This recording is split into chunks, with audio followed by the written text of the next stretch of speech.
D'abord, avant que je ne vous réponde sur le pilier sur lequel se repose cette déclaration, je voudrais rappeler le parcours d'où on vient.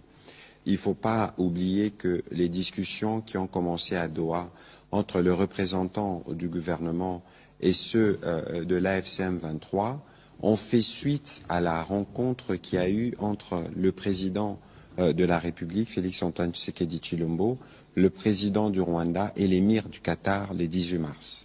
C'est cette discussion qui a ouvert la voie à la discussion entre les représentants du gouvernement et les représentants de l'AFC M23.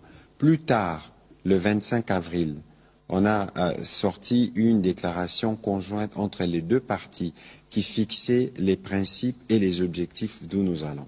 Il ne faut pas oublier qu'entre-temps, il y a eu Washington qui est revenu sur un certain nombre de principes. Donc, pour répondre à votre question, les points sur lesquels cet accord de principe s'effonde, c'est d'abord pour nous le respect de la Constitution. Et le respect de la Constitution pour nous suppose le respect de l'intégrité territoriale, le respect des institutions.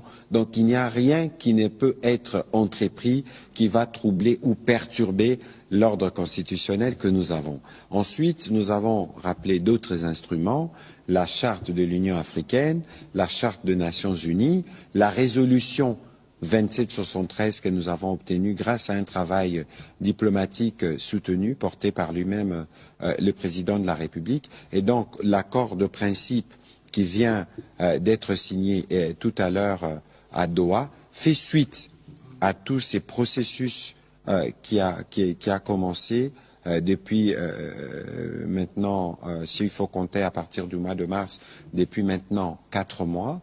Et maintenant, ça ouvre la voie à un accord plus détaillé sur ce qui doit être fait pour que la paix globale puisse être restaurée dans cette partie de notre pays.